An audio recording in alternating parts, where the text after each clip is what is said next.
네, 오늘 우리가 살펴볼 말씀은요, 로마서 8장, 우리가 한참 됐지만 17절까지 살펴봤거든요. 18절부터 살펴보도록 하겠습니다. 오늘 제목은 우리를 위해 간구하시는 성령님이에요. 우리를 위해 간구하시는 성령님이라는 제목으로 로마서 8장 18절부터 살펴볼 텐데요. 일단 본문으로 제가 잡은 말씀은 26, 27절입니다. 우리 짧으니까 한 목소리로 같이 읽어보겠습니다. 시작. 이와 같이 성령도 우리의 연약함을 도우시나니 우리는 마땅히 기도할 바를 알지 못하나 오직 성령이 말할 수 없는 탄식으로 우리를 위하여 친히 간구하시느니라. 마음을 살피시는 이가 성령의 생각을 아시나니 이는 성령이 하나님의 뜻대로 성도를 위하여 간구하심이니라. 아멘. 네. 오늘 또 오랜만에 로마서 8장을 이어가는데요. 8장 1절 2절이 뭐였습니까? 그러므로 이제 그리스도 예수 안에 있는 자에게는 결코 정죄함이 없나니 이는 그리스도 예수 안에 있는 생명의 성령의 법이 죄와 사망의 법에서 너를 해방하였음이라 라고 선언하고 나서 8장의 내용은 계속 뭐냐면요. 우리가 연약하지만 우리가 받은 구원이 희석되거나 연약해지거나 취소되지 아니한다. 확고한 거다. 확증이 있다라는 것을 설명하기 위해서 8장을 기술하고 있는 겁니다. 왜 바울은 이런 내용을 써야 했죠?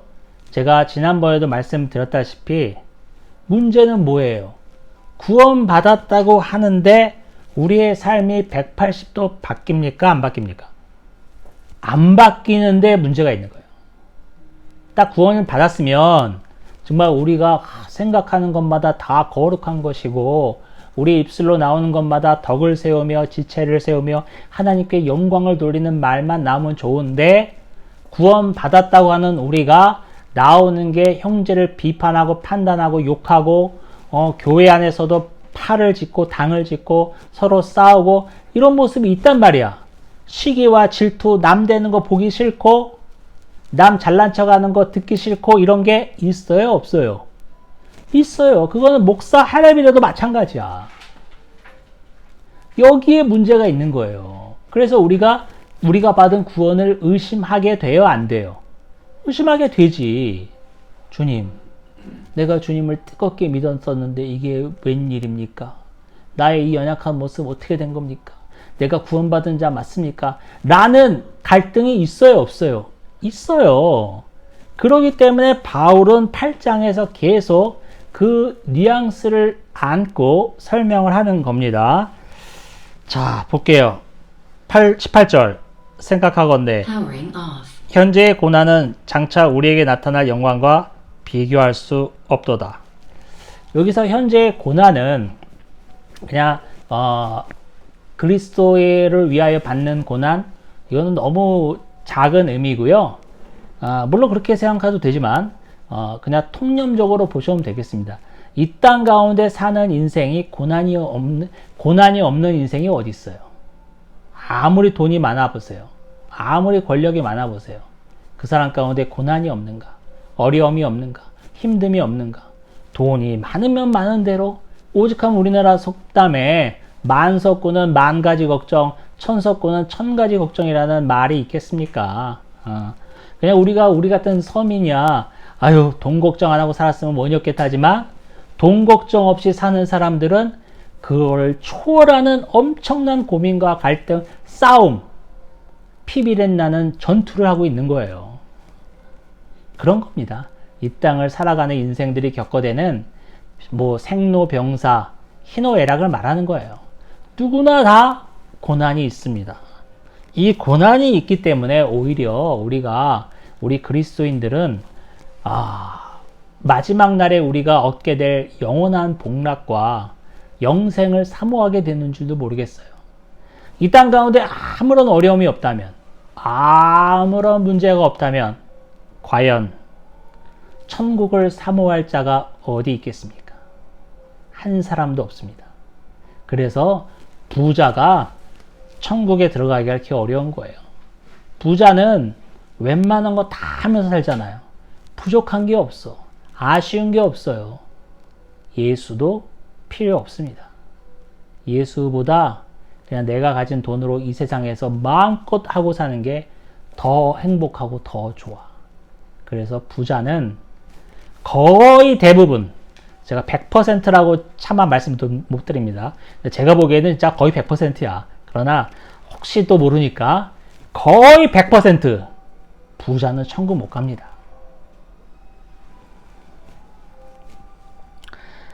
자, 그래서 이제 이 19절을 보니까 피조물이 고대하는 바는 하나님의 아들들이 나타나는 것이니, 여기서 하나님의 아들들은 진정한 그리스도인, 진정한 구원을 받은 자를 말하는 거예요.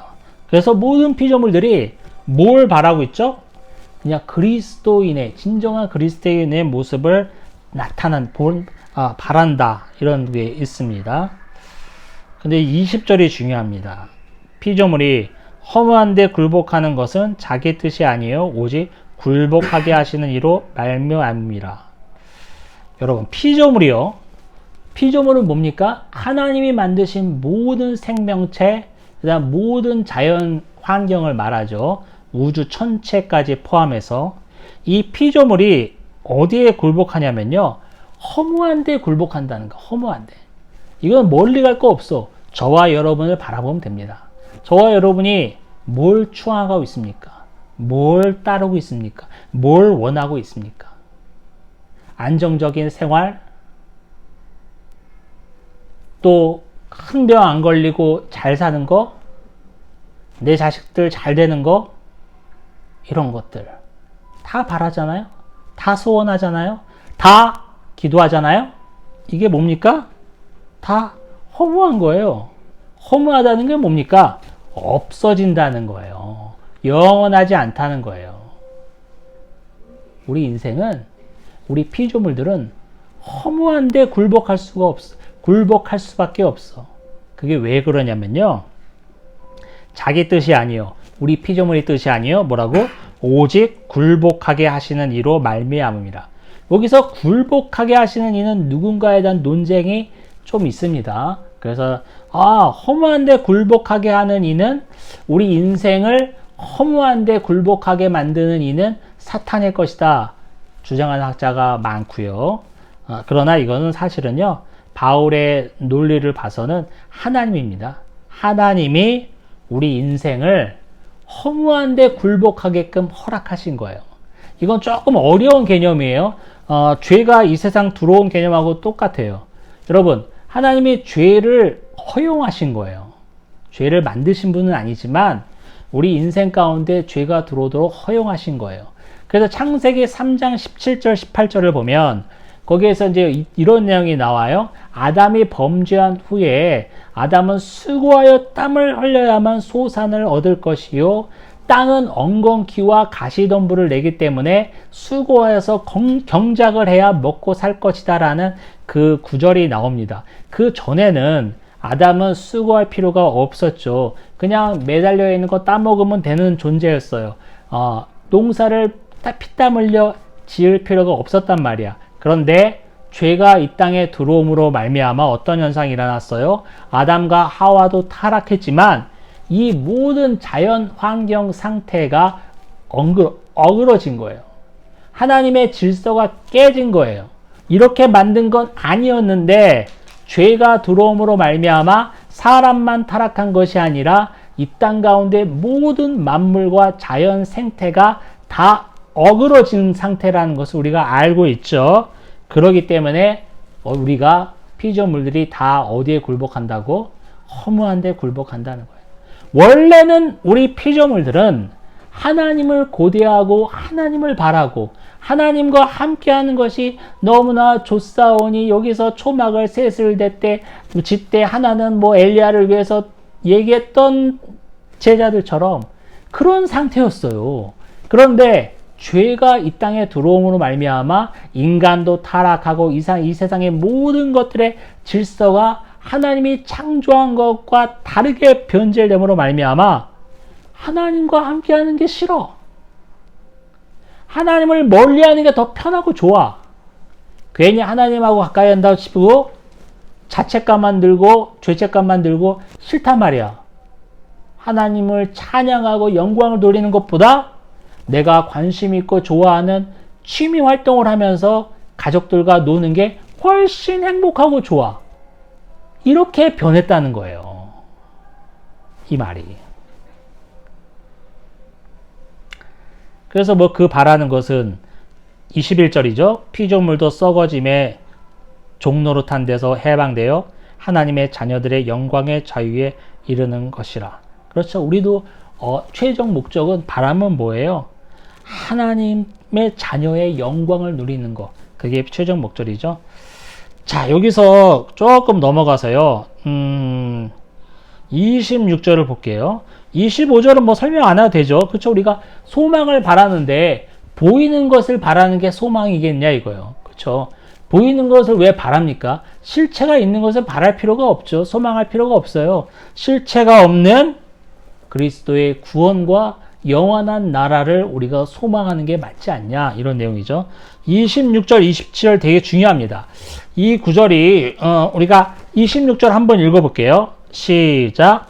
이와 같이 성령도 우리의 연약함을 도우시나니 우리는 마땅히 기도할 바를 알지 못하나 오직 성령이 말할 수 없는 탄식으로 우리를 위하여 친히 간구하시느니라. 제가 이 말씀을 이제 연구하면서 책을 보고 또 목사님들 설교를 듣고 연구하면서 우리 한국 교회가 이 구절을 잘못 이해하고 있구나. 이거는 뭐 한국 교회까지 갈 필요 없어요. 제 자신이 그랬구나라는 걸 깨달았어요. 제 설교의 대부분은 저를 위해서 하는 설교입니다. 그 점을 명심해 주세요. 뭐 제가 해당된다면 여러분도 해당되시는 거예요. 어머 그래? 안 목사님 그렇게 안 봤는데 이렇게 생각하시면 안 되고. 자, 이 구절은요. 우리가 일반적으로 알고 있기를 우리가 기도도 잘 못하고 우리 기도가 미흡하다 하더라도 성령님께서 우리를 위해 간구하심으로 우리 기도가 정말 상달될 거 아니냐 이런 식으로 이해를 많이 했어요. 저도 여태까지 그렇게 생각했습니다. 그런 내용도 있겠지만 이 로마서 8장을 비춰보면 그런 내용이 아니에요. 로마서 8장이 무슨 내용이었어요? 우리가 받은 구원이 확실하다는 것을 증명하기 위해서 바울이 썼다고 그랬잖아요. 이게 마찬가지. 이것도 그런 관점에서 봐야 돼요. 자, 볼게요. 자, 우리가 어떻게 하냐면요. 우리는 마땅히 기도할 바를 알지 못한다는 표현이 있어요. 그 뭐냐면 쉽게 말하면 우리가 기도를 제대로 하고 있지 않다 이거죠. 우리가 기도를 딴 걸 하고 있다는 소리예요. 기도를 해야 할 게 있는데 그걸 안 하고 다른 걸 하고 있다는 소리죠. 하나님은 분명히 하나님의 나라와 그 의를 위해서 기도하라고 말씀하셨습니다. 우리가 너무나 잘 알고 있는 구절이죠. 그런데 우리의 기도를 생각해 봅시다. 저와 여러분의 기도를 생각해 봅시다. 어때요? 우리의 간절한 바람, 소망, 필요를 위해서 기도하는 경우가 100% 아닙니까? 그 누가 하나님의 나라와 그 의를 위해서 기도한다고 두 손 들어서 저는 아닙니다! 라고 말할 사람이 이 땅 가운데 누가 있겠어요? 이것도 역시 목사 헤레베르도 마찬가지예요. 우리는 연약하여서 우리의 기도가 핀트가 잘못됐다는 거예요. 핀트가. 그러면 우리가 구원받은 자고 거듭난 자고 그리스도인인데 언제까지 이렇게 핀트가 잘못 맞는 기도를 해야 되냔 말이야. 이렇게 핀트가 잘못 맞는 기도를 하면서도 우리가 거듭났다고 말할 수 있냔 말이에요. 이런 갈등이 또 생겨. 그것을 답변한 거예요. 우리의 기도는 연약하지만 누가 도우십니까? 성령 하나님이 도우심으로 괜찮다 이거예요. 결국에는 우리의 구원의 보증을 누가 하시는 거예요? 성령 하나님이 하시는 거죠. 그래서 성령 하나님이 우리의 구원의 보증을 하시는데, 물론 구원의 역사를 이루시는 것도 성령 하나님이시지만, 구원받은 후에 우리를 성도의 삶을 살 수 있도록 이끌어 주신 분도 성령 하나님이시잖아요. 그래서 이 성령 하나님을 정의할 때 이렇게 제가 본 책에는 써 있었어요. 뭐냐면, 성령님은 우리의 구원에 대하여 첫 납입금이자 보증금 되신다. 이 말이 뭡니까? 여러분, 우리가 어떤 보험에 들었다고 칩시다.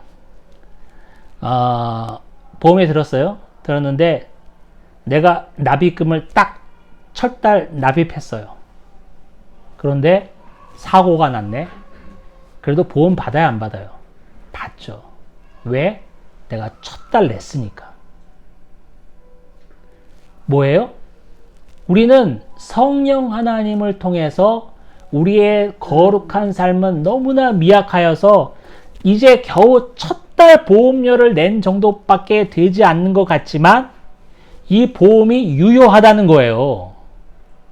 내가 사고 시에 보험을 받는다는 거예요. 이게 성령님이라는 거야. 그 다음에 보증금이 된다는 말은 뭐예요? 뭐 같은 의미인데, 내가 첫 달밖에 납입하지 않았지만 이 사고 시에 이 보험금을 받을 수 있는 보증이 되신다는 거지. 보증이 된다는 거예요. 성령님이. 그래서 이 성령님의 첫 납입금 되시고 보증금 되신다는 것을 자세히 생각을 해보면, 우리가 아무리 미약하고 아무리 개차반이고 날마다 죄에 빠져 쓰러지지만 우리의 구원이 결코 흔들릴 수 없다. 결코 딴 데 가지 않는다는 것을 설명하고 있는 겁니다, 지금. 자, 그럼 자세히 좀 설명을 할게요. 우리가 빌 바를 알지 못해요. 하나님은 분명히 그의 나라와 의를 구하라고 말씀하셨는데, 저와 여러분의 기도의 100%는 우리의 바람, 우리 가정의 바람, 소원, 필요를 위해서 기도합니다. 그렇죠. 다 그래요. 그게 뭐 결코 나쁘다는 건 아니에요. 하지만 기도가 하나님께서 가르쳐 주신 기도는 아니라는 거지. 우리가 기도할 바는 뭡니까? 차라리 우리 아들 좋은 대학 가서 좋은 데 취직해서 또 좋은 여자 만나서 결혼해서 잘 살게 해주세요. 라는 기도는 기도할 바를 알지 못하는 자들의 기도이고, 차라리 내 아들을 위해서 기도할 바에는 이렇게 기도해야 되는 게 맞는 거예요. 내 아들이 부족하고 연약하지만 하나님의 편에 서게 하여 주옵소서. 그 어떤 순간에도 남들이 손가락질하고 모욕을 주고 돈이 생기지 않는 자리이긴 하지만 하나님 편에 설 수 있는 은혜를 주옵소서 라고 기도를 하는 거야. 그게 빌 바를 아는 자의 기도죠. 우리의 기도, 저와 여러분의 기도는 완전히 어긋났죠. 그래서 그거를 아유 그럴 줄 알았어 안 목사, 아이고 구원받은 줄 알았더니 이거 뭐 아직 개차반이구만 형편없구나 라면서 질책하고 핀잔하시는 게 아니라, 성령님이 어찌하신다고요? 이런 연약한 저와 여러분을 위해서 탄식하면서, 너무 가슴이 아파서 탄식하면서 하나님께 친히 간구하시는 거예요. 안성빈 목사, 아직 저렇게 부족하지만 주님 긍휼히 여겨 주옵소서. 하나님, 우리 안 목사를 한 번만 눈 감아 주옵소서. 저가 다시는 그러지 않을 겁니다. 저가 다시는 제대로 된 기도를 할 겁니다. 저가 다시는 하나님의 뜻에 맞는 삶을 살 겁니다. 라고 탄식하면서 눈물 콧물 다 빼가면서 중보하시는 분이 누구라고요? 성령 하나님인데 어찌 우리가 받은 구원에 변화가 있겠냔 말이에요.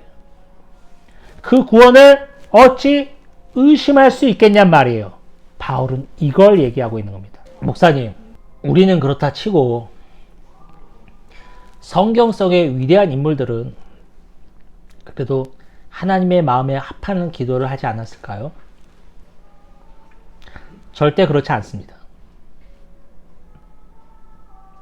우리 인생은 어차피 죄인이고 그렇게 하나님의 뜻에 합하여 살 수 있는 인생이 이 땅 가운데 있질 않습니다.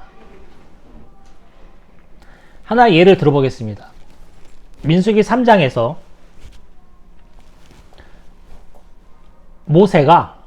모세는 누굽니까?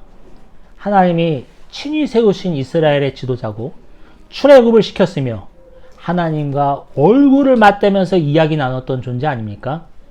하나님과 대면하여 이야기를 나눈 사람이 없어요. 모세밖에. 이런 존재도 민수기 3장에서 하나님, 나를 가나안 땅에 보내주옵소서. 가나안 땅에 들어가게 해 주옵소서라고 간구합니다. 모세는 분명히 이스라엘 백성을 위해서 간구했을 거예요. 저들이 아직 열이니까, 저들이 아직 미흡하니까 내가 더 남아서 저들을 인도하게 해 주옵소서. 저들을 하나님 곁으로 인도하게 해 주옵소서라는 마음으로 그렇게 간구했을 거예요. 나 가나안 땅 못 보고 죽는 거 억울합니다. 보고 가야 되겠습니다. 라는 마음으로 간구하지 않았을 거예요. 하지만 하나님은 거기서 뭐라고 그러냐면 다시는 거기에 대해서 기도하지 말라고 얘기합니다. 너무 매몰차죠? 너무 매몰차. 그래도 모세 정도 되면 하나님이 그렇게 딱 기도를 듣고 나서 제가 하나님이라면 그래, 그럴 수도 있겠네. 하지만 그거는 여차하니까 안 하는 게 좋겠다 라고 설명을 좀 해주시면 좋은데 그 면전에라 대고 다시는 그걸 위해서 기도하지 말라라고 딱 잘라 얘기합니다. 하나님의 뜻에 안 맞는 거예요. 하나님은 모세는 가나안 땅을 바라보면서 죽는 것이 하나님의 계획입니다. 모세가 걱정하는 것, 그러면 이스라엘 백성은 누가 이끕니까?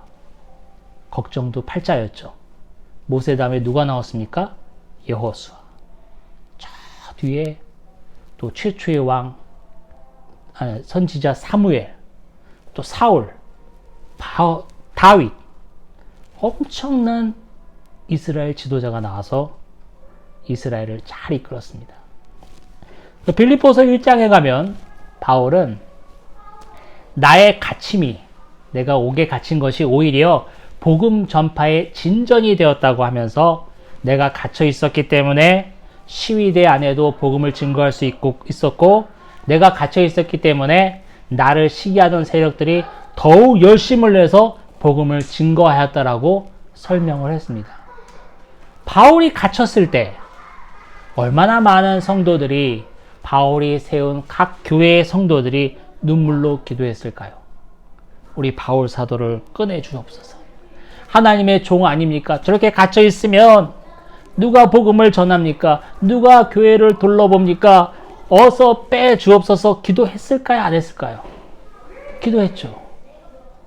그러나 바울은 아니라는 거예요.